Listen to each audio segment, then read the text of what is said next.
5%.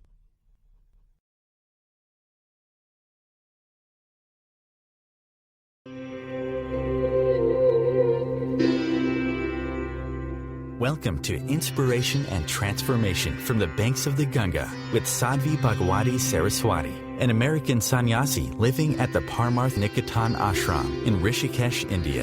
Sadhvi is president of the Divine Shakti Foundation, a charitable organization bringing education, vocational training, upliftment, and empowerment programs to women and children. Sadhvi is also Secretary General of the Global Interfaith Wash Alliance and Director of the world-famous International Yoga Festival.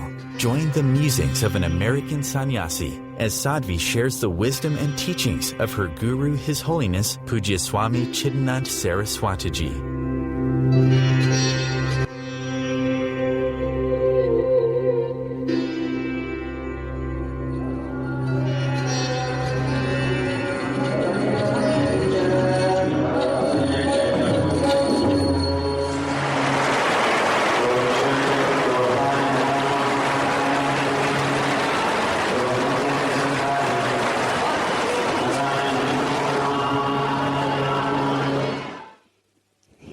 What is love?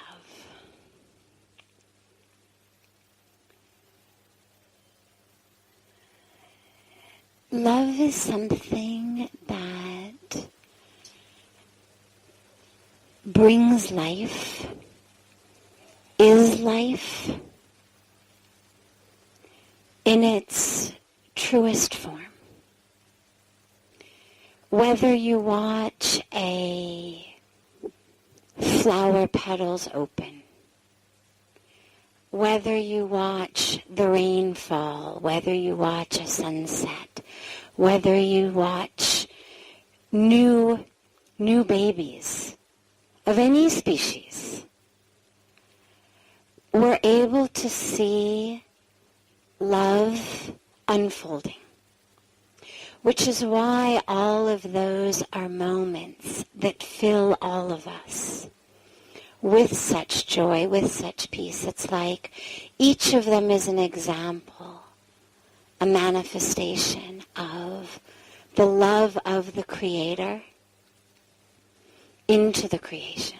None of them would be possible without great love flowing through the universe. Love is that which connects us to each other. But in order to really do that, and the greatest hindrance that we have to love is love can only happen spirit to spirit, heart to heart. When we love only the form, it's objectification. It's what we call lust. Lust isn't only sexual or sensual. Lust is that my attachment to you, my yearning for you, is based on the object of who you are. That object is somehow going to give me something. Sensual, sexual pleasure is only one of those things.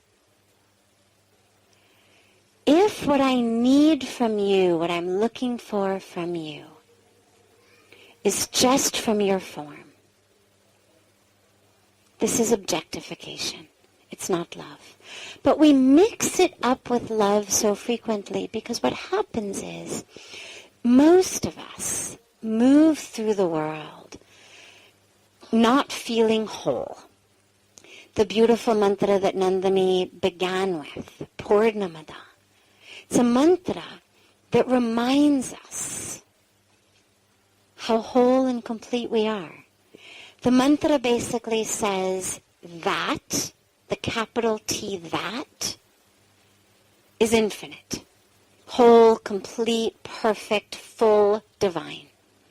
And this, which has been removed from that, taken from that, or you could say created by that, out of that, is also whole, full, perfect, complete, and divine. It reminds us that as we've been created by fullness, when you remove fullness from fullness, fullness still remains. It's the same thing we're taught in math class. Infinity minus 10 is still infinity. Infinity divided by 7 billion is infinity.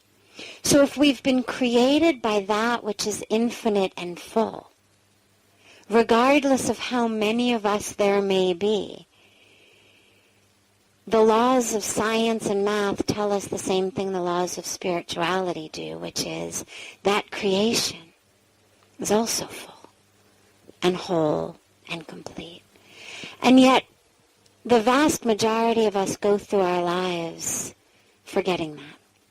So we feel less than full, less than complete, less than beautiful, less than perfect, less than worthy. Then we meet someone in whose presence we're able to access a place in ourself that feels love. A place in ourself that is love. A place in ourself that's lacking nothing. That's overflowing, rather. Because when we're in love, we overflow. Not just to the loved one. We all have seen so many situations where a friend or a coworker or a colleague comes into the office one day or into school one day, and we automatically know, she's in love. He's in love. Right? It just, even if the beloved isn't there with them, it oozes out of us. We fall in love, we become very good tippers in the restaurant. We fall in love, we're suddenly helping people across the street. We fall in love, we're suddenly forgiving anyone and everyone who wrongs us in any way. Because that love, although sparked by one person, has actually just connected us to a place in ourself which is love. But what's happened is we've hooked our experience of love into that person. You make me feel full. And so then when that person does something that no longer makes us feel full, the pain that we experience is because we've attached our experience of love to that person's actions. They told us we were beautiful. We felt whole. We felt full. We felt complete. We felt love. Now they no longer tell us that. We say, you've changed. Something's happened. And that's a very emotionally loaded point because inherent in it is, you've changed so I no longer am able to access that place of love in me. Well, what that makes us know is, it wasn't full love to begin with. All it was is that through that person we were able to access that place, which doesn't mean it's wrong. Any way we can get there is great, because ultimately the goal is accessing that place within us. Whether we get there through a sunset, a baby's eyes, a puppy dog, or a human beloved, they're all taking us to that same place within ourselves.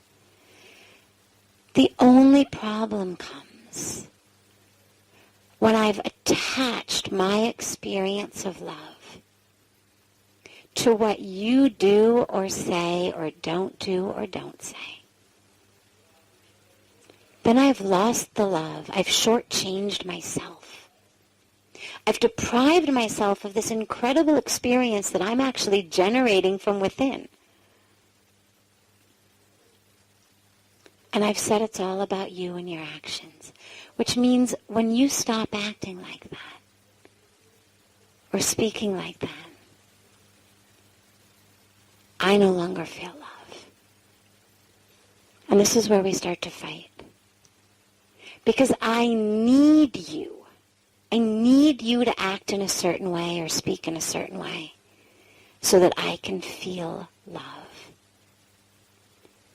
And this is where our relationships fall apart.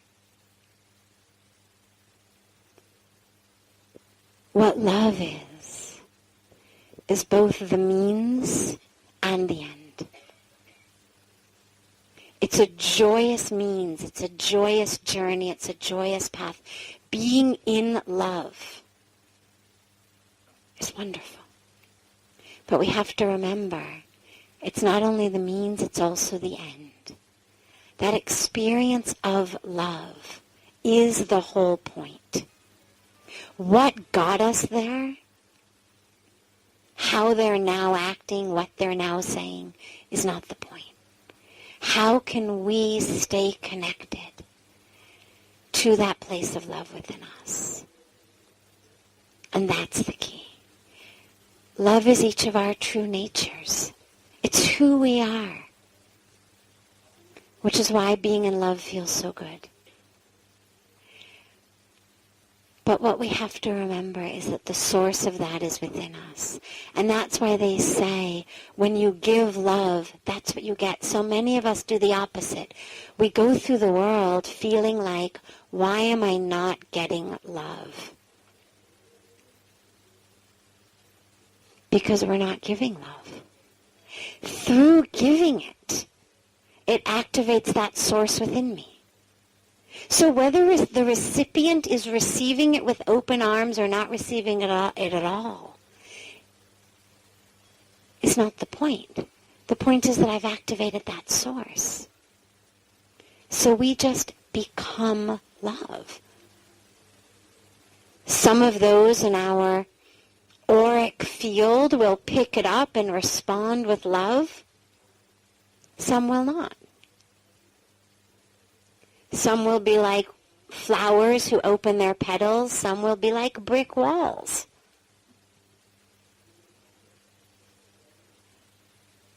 But that's the nature of the universe.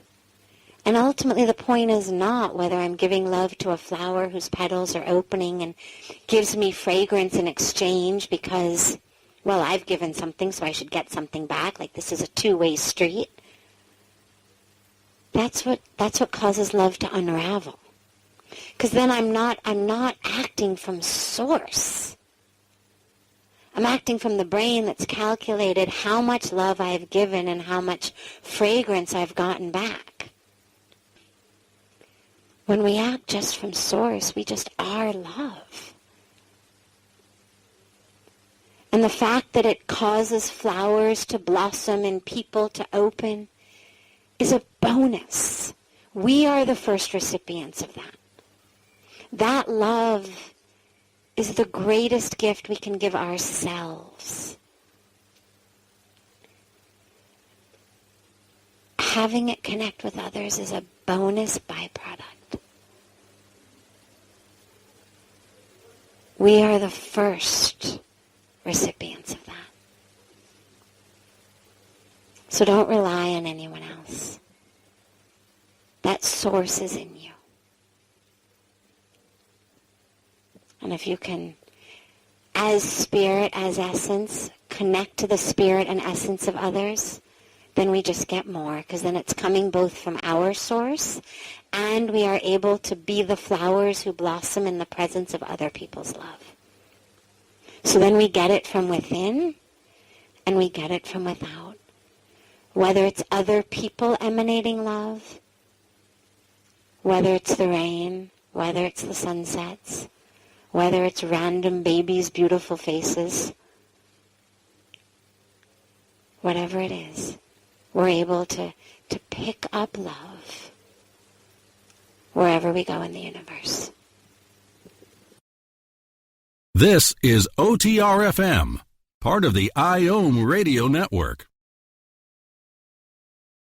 As difficult as it is to believe, there are places in Africa where human traffickers sell albino children and their body parts for use in magic rituals. Humanity Healing International is actively working in Uganda to change this paradigm. The Albino Rescue Project finds albino children who are at risk and places them in safe schools and environments where they can learn and grow free from fear. To learn more or to sponsor a child, visit humanityhealing.org. Humanity Healing is where your heart is. Hi everyone, this is Shay Parker, the host of Best of the Best, which airs live right here on IOM Radio every Tuesday night at 8 p.m. Eastern and 5 p.m. Pacific. I'm super excited to bring you expert guest hosts, spiritual discussions, free psychic readings, and so much more. I can promise that you will not want to miss this one-of-a-kind, fun, yet touching, down-to-earth show. Join us every Tuesday night at 8 p.m. Eastern, 9 p.m. Pacific on OTR-FM. This is Shay Parker, and I can't wait to see you there. When I grow up, I want to be a new pair of blue jeans. When I grow up, I want to be a kid's first computer. When I grow up, I don't want to be a piece of garbage. And if you recycle me, I won't be. Give your garbage another life. Recycle. Learn how at iwanttoberecycled.org. Brought to you by Keep America Beautiful and the Ad Council. Pray for something from God? Or is it that whatever we've gotten is due to our past karma anyway? So what role does prayer or God have in this? Is it that we pray for a certain thing or pray for a certain situation, or just that it's all karma?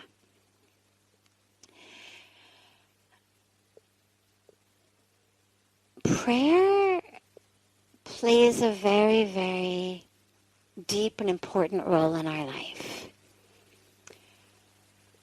But the role is not to change our external circumstances. So it's not, oh dear God, please make me 6 foot tall, or oh dear God, please make me 20 years old again, or oh dear God, please give me a singing voice that sounds like Mataji's, or oh dear God. It's not that. God could do anything. God is infinite. But for our own spiritual growth, the highest level is not about going to God like he were Santa Claus or someone with a magic wand and it was just all about giving us what we wanted if we were good enough for it. Ultimately, what the prayers to God should be, and this is what changes our circumstances amazingly, is, oh dear God, help me recognize who I am, the truth of who I am. Help me see the beauty and wholeness and perfection in who I am. Help me unfold and blossom into the greatest perfection that I can be. And mostly, oh dear God, let me just be a tool in your hands. That's the highest prayer. Is just to connect with God. Pujya Swamiji always says, when you talk to God, it's prayer. When God talks to you back, it's meditation.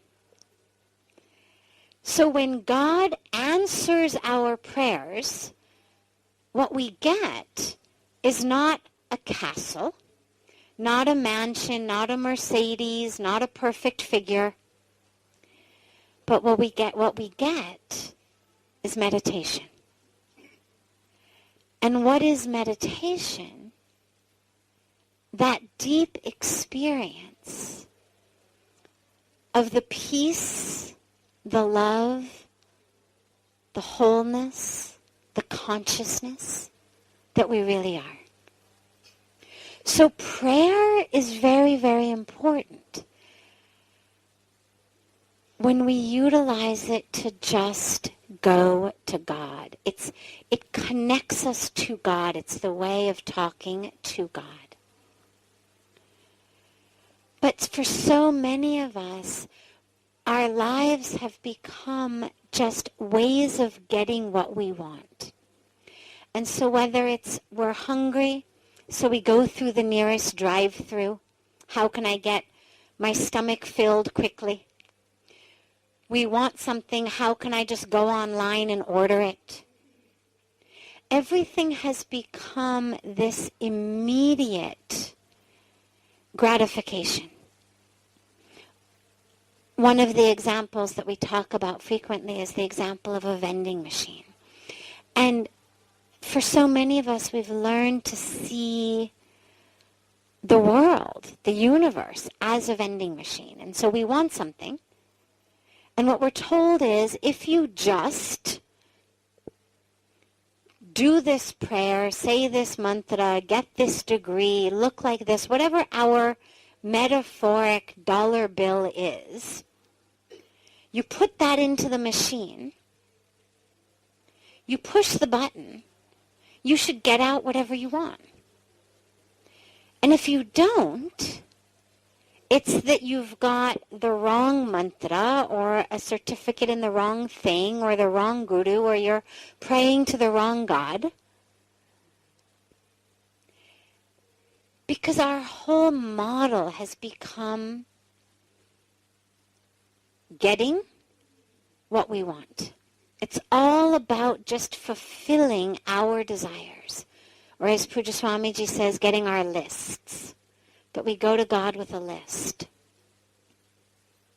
But instead of that, if we recognize that connection with the divine is actually not the means but the end, that is the goal, that when we are connected with the divine, everything else is automatically there, then suddenly there is no list. Then suddenly it's not about, oh God, now that we're connected, could you please, get my kid into the college he's trying to go to? Could you please get my landlord to stop harassing me for my rent? Could you please, take off the 10 pounds I gained over the holidays? Suddenly none of those things matter because we're connected to the source. And so we pray, yes, and it changes our circumstances, yes, not because we've prayed for the outer circumstance to change, but through our connection with God, our own mind has changed. And since our mind has changed, our reality has changed. We are creating our realities.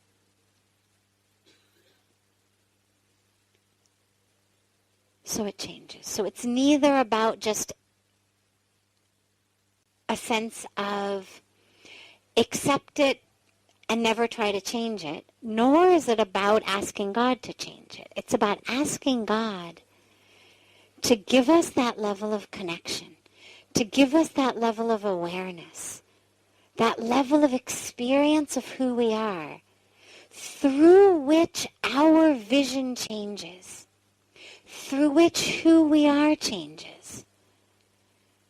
And as we change, so do our circumstances.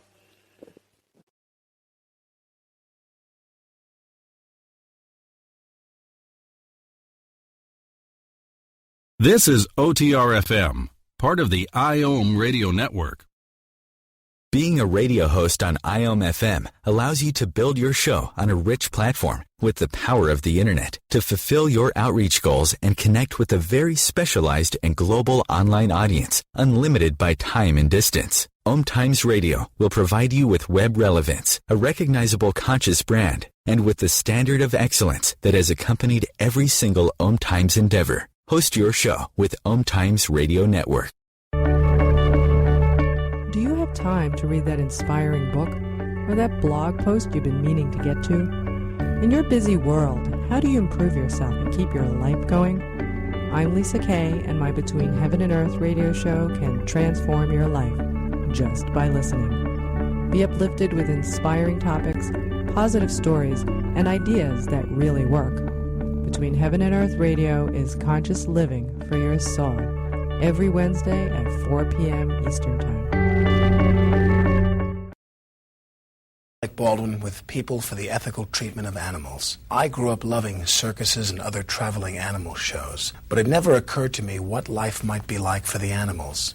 Training wild animals to do things they don't understand takes force. Routine discipline with a hook or whip with the heel of a boot shows the animal exactly who's the boss. Don't patronize animal acts. Please contact People for the Ethical Treatment of Animals. 757-622-PETA. We're told when thoughts come, as inevitably they will, that we're not supposed to pay attention to them, that we simply allow them to just flow through our consciousness. And she said, but sometimes when I have to make a decision, an inner voice will come. And she said, sometimes I ignore that also.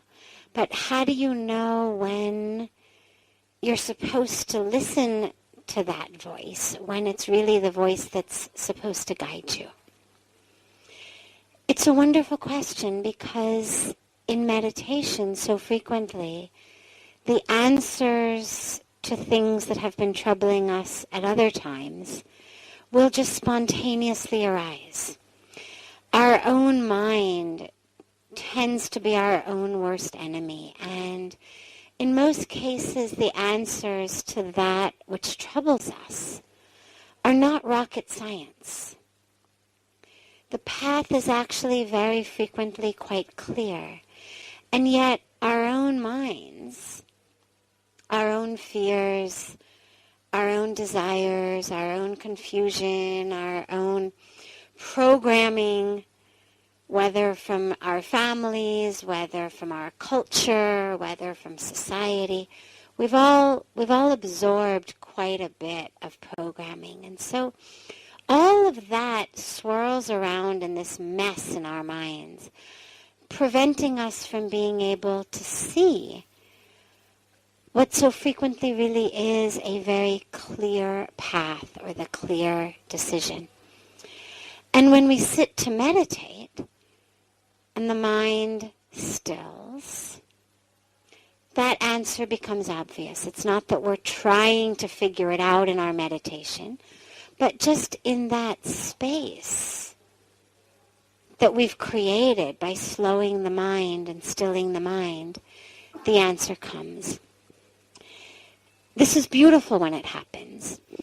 And of course, one doesn't want to push away truth. It's not, well, I've made a decision, I'm not going to have any thoughts, so even, if God is shouting at me, I'm going to tell him to be quiet, I'm meditating. What I can share with you typically is when real truths come, real answers come, they don't necessarily come so verbally. The overly verbal mind tends to be that which is overeducated, overindoctrinated, overanalyzed, overanalyzing. And it's that which intrudes on our meditation. When truth shows, it tends, at least for me, to show just it's a vision, it's an awareness, it's a palpable realization rather than a lecture. So it's not that there's somehow now a voice that's lecturing me in my mind, but simply rather that, like petals of a flower have opened and now you can see what's inside, or leaves of an onion have opened and you can see what's inside. It's much more like that. And so it doesn't disrupt the meditation so much because it's not this verbal lecture that's like, yeah, you know, and the reason that you haven't gotten it for so long is you're an overthinking, over-analytical, worthless being. And, you know, it doesn't come like that.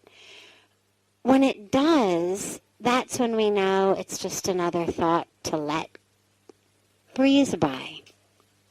That's not our inner voice, but it's the inner critic, which of course also has a voice. So it can get a little tricky when we talk about the inner voice. Well, our inner critic, inner commentary, also is speaking from within. So the sheer fact that it comes from my own brain doesn't mean that it's the divine voice. When it does, when it is that divine awareness, again, from my own experience and from that which I've heard from others, it doesn't come as a lecture that disrupts you. Rather, it's like a path is clearing and something that wasn't visible becomes visible. Something was covered, it's no longer covered. Blinds that were closed are now open. And so it's something that you're able to see. You behold it, but it's not an intrusive thought. And you're able to just kind of allow it to be there. And sure, there is a part of the mind that goes, oh. And then you know that when you come out of your meditation, you're going to come back to that. But it's not disruptive. So we try not to be so strict and so hard and fast in our meditation that when something comes that really is very beautiful and very beneficial and God-sent, we don't push it away. It's not, well, I'm meditating on my breath. So when God speaks to me, I'm going to ignore him so I can go back to my breath. The whole point of all of the techniques, whether we're paying attention to our breath, whether we're watching a candle, whether we're reciting a prayer, with mantras, they have the ability also of just stilling the mind, like these things. But they also have, in and of themselves, a very alchemic magic. But in general, all of these meditation techniques are just ways to get the mind to become still. So that the truth, which is so obvious, which is so simple, which is not nearly as complex or esoteric as people who would like to sell you something, would like to make you believe. It's just a matter of quieting the brain enough that you can see it.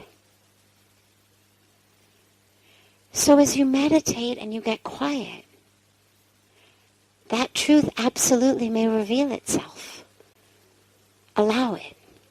But, and the last piece is, but when it does reveal itself, remember you're meditating and not analyzing.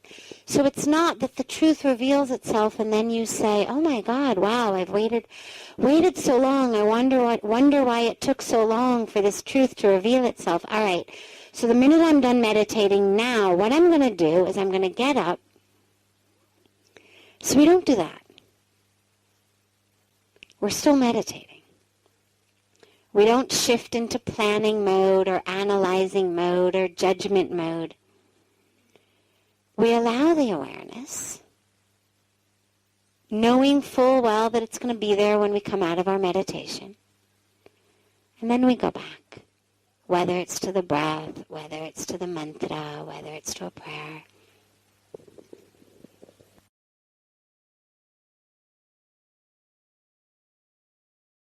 Mr. America or Miss Universe. These are labels. We've come in and we've said, Wealth is good. Poverty is bad. Health is good. Sickness is bad. Beauty is good. Lack of current beauty standards is bad. Because we don't even agree on what beauty is. So to talk about it as good or bad is a place we can't even go. We can only say, this city, this culture today, beauty standard is good. Otherwise, bad. To have the use of all four limbs is good. Not to have the use of all four limbs is bad. And since we've put these arbitrary, subjective labels on them, we've also then insinuated that if it's bad, well, there must be some reason you've got something that's bad. You must have done something bad. And it fits our concept, this very linear concept of black and white, and rewards and punishments. But that's not how the universe works. There's two forces at work in the universe. There's actually probably many more, but there's two I'm going to speak about. One is the simple science of karma. What that science says is, if you plant an apple seed, you will have an apple tree. There is no subjective label of that. The apple tree is neither good nor bad. It is neither a reward nor a punishment. It is simply the natural outcome of the planting of an apple seed. In the same way, the actions that we do have repercussions. If I sow the seeds of love, of sharing, of giving, of compassion, that's the fruit I'm going to reap. If what I share is love, what I'm going to receive is love. If what I share is compassion, what I'm going to experience in the world is compassion. It's like that great famous story of the old man who's sitting on the road and a young boy is sitting with him, and a person walks down the road, a pilgrim, and says to the old man, "How's that village down the way?" And the old man says, "Well, where are you coming from?" He says, "Oh, I'm coming from such and such a village." And the old man says, "How was that village?" He says, "Oh, it was horrible. The people there were cruel and mean and rude and nasty, and they were liars." The old man said, "I'm so sorry, but that's what the people in this village are also like." So the guy, of course, wasn't very happy, but he continued along the way. A short time later, another man walked by and says to the old man, "How's the village up ahead?" The old man says, "Well, where are you coming from? How was that?" He says, "Oh, I came from such and such a village. It was so beautiful. The people were so loving, so caring, so generous." And the old man says, "Well, there's good news.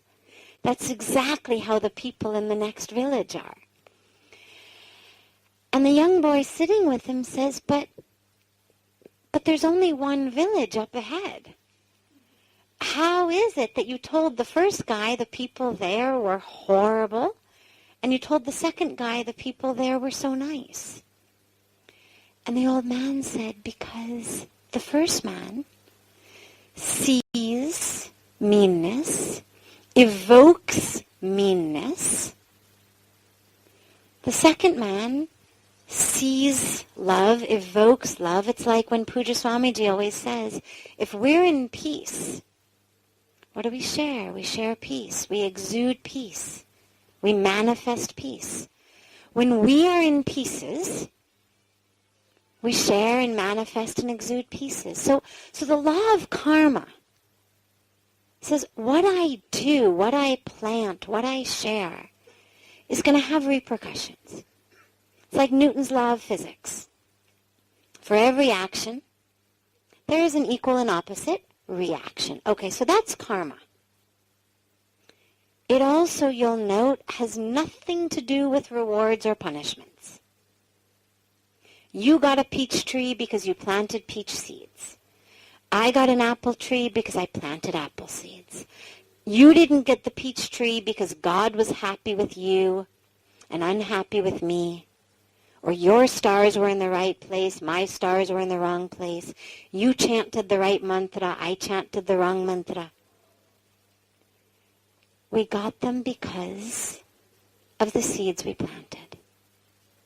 But there's another force at work in the universe, and that force is what we call grace. And we call the purpose of our incarnation, and we call divine force. The whole point of the Leela, of God's divine drama. And the point of that is that we all should wake up.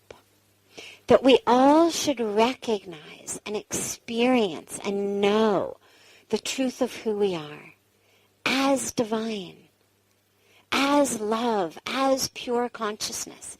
That we should wake up out of the illusion and the ignorance that we are just this body, that we are just its history, that we are the color of our skin, that we are what we look like, all of that illusion, that we should wake up from it and actually recognize the perfection and the divinity in all of us. That's the moksha, that's the liberation, that's the salvation that we talk about.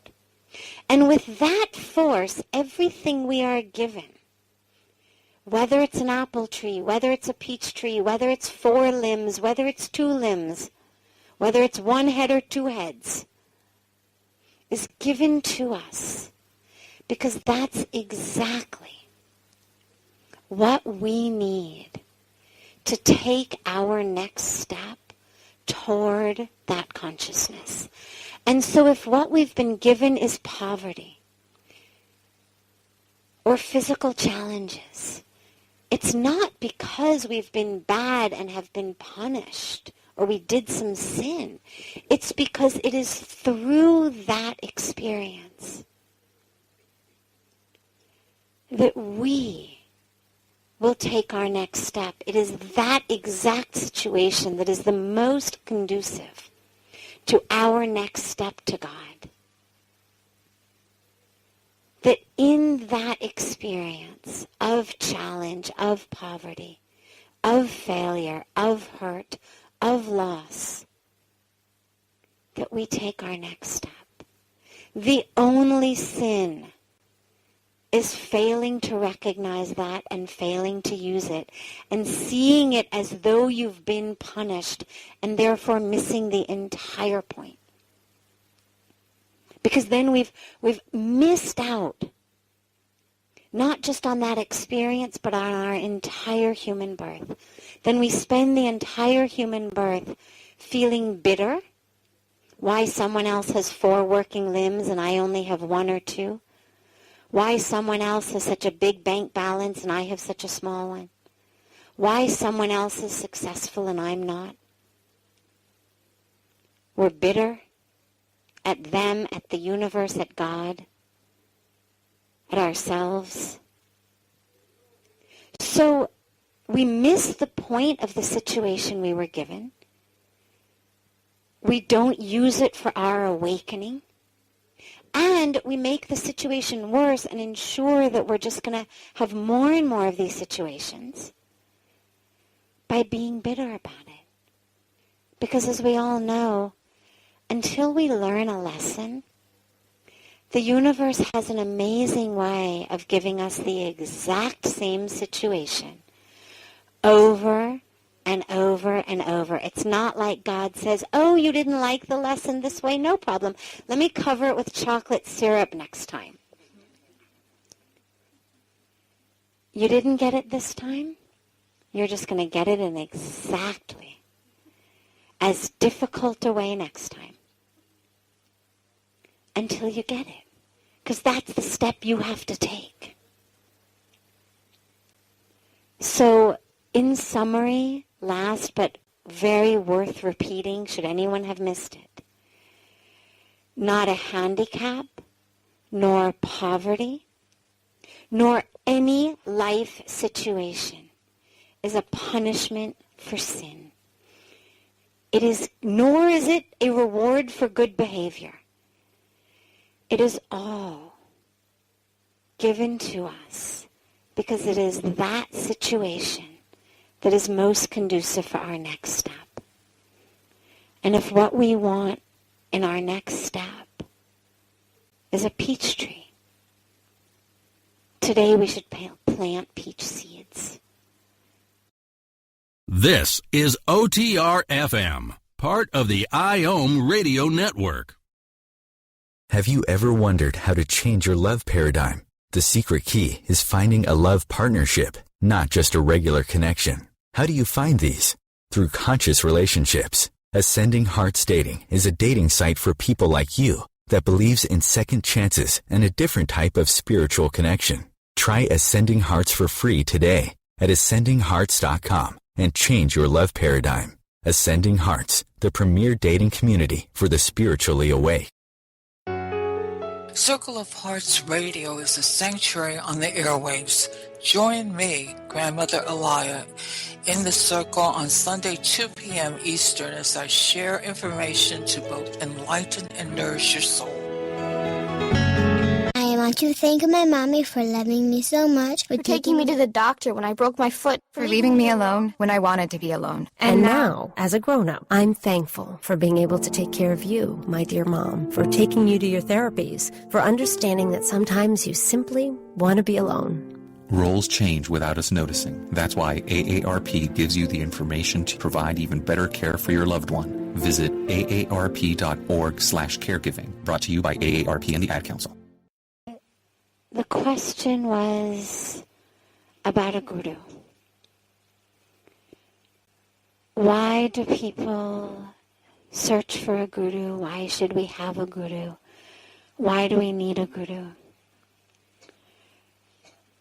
The word guru literally means the remover of darkness.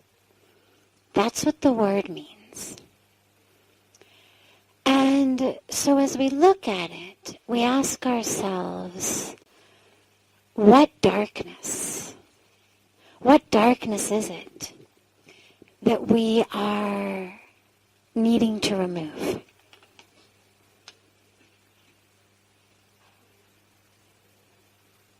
In the Indian spiritual tradition, there's not a concept or a teaching of evilness.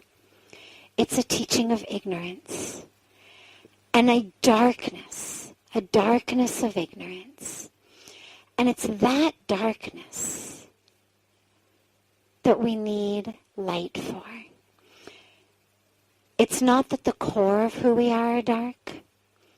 The core of who we are is all of the same qualities that we worship and envision and connect with the divine. So if you think about the qualities, the characteristics that God has, grace, compassion, love, consciousness, infinity, these are the qualities that we have at the core. That's who we are. We've been created, not just by the Creator, but of the Creator. There's a beautiful, beautiful mantra that teaches us that when you take anything from wholeness, from completion, from perfection, what you get is wholeness, completeness. It's the same thing as if in our elementary school math class, we learned what is infinity minus 100. Infinity. What's infinity divided by 10 or infinity divided by 100? It's still infinity. In the same way, each of us, each of the currently existing 7 billion humans, however many animals, plants, as many as ever existed, everything in the creation has been created not just by the Creator, but of the Creator. And so, at its core, the truth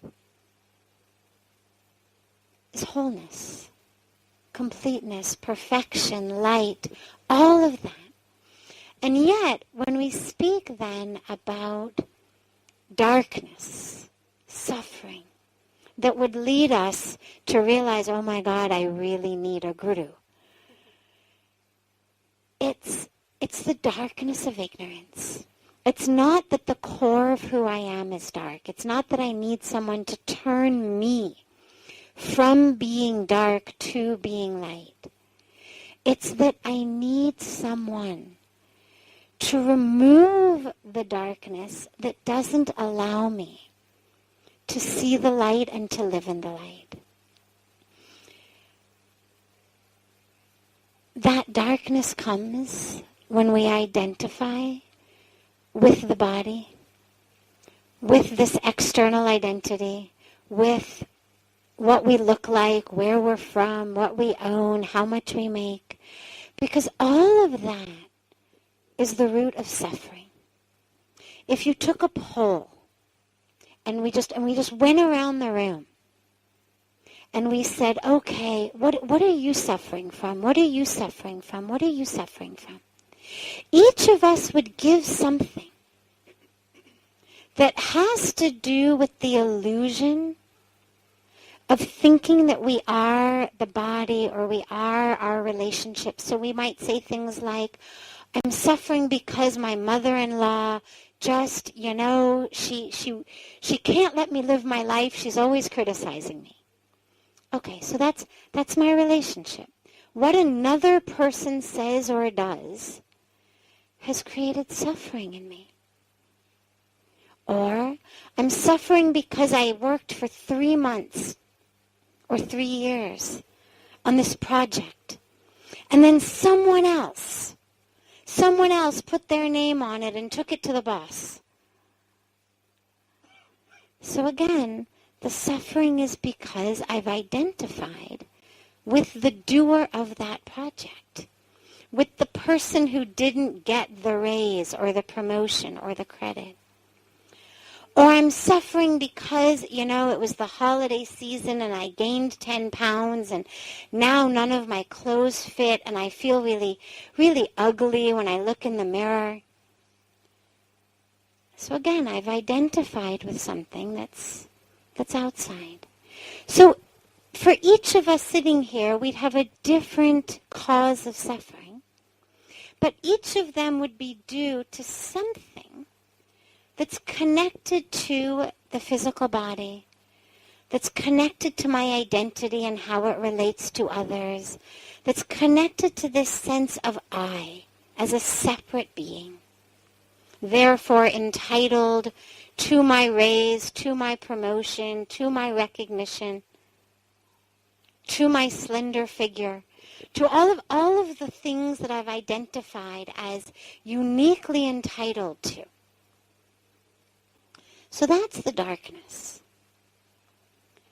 The light is who I really am, which is that wholeness, and is that completeness, and is that perfection, and is that wears this body just like it's worn so many other bodies during this life and past lives, that has current relations just like in so many lifetimes it's had so many. But it's not who I am. If I identify as a doctor, or even I identify as someone's wife or mother or child, or I identify as beautiful or rich or smart. Well, at some point, that's going to shift. My relationship will shift. I'll retire from my job. I'll no longer look in the mirror and see someone I identify as beautiful. The stock market will crash. I'll no longer be able to identify as rich. And if I've thought that that's who I am, then not only have I lost a job or lost a relationship, have an empty nest, lost my money, lost my looks, but I've also lost me. Anything that shifts in any of that, I go with it because I've hooked my identity into those things. And that's what causes suffering. And so that's the darkness. And then the light that the Guru brings is actually, and it's very telling, the word means remover of darkness, not the creator of light.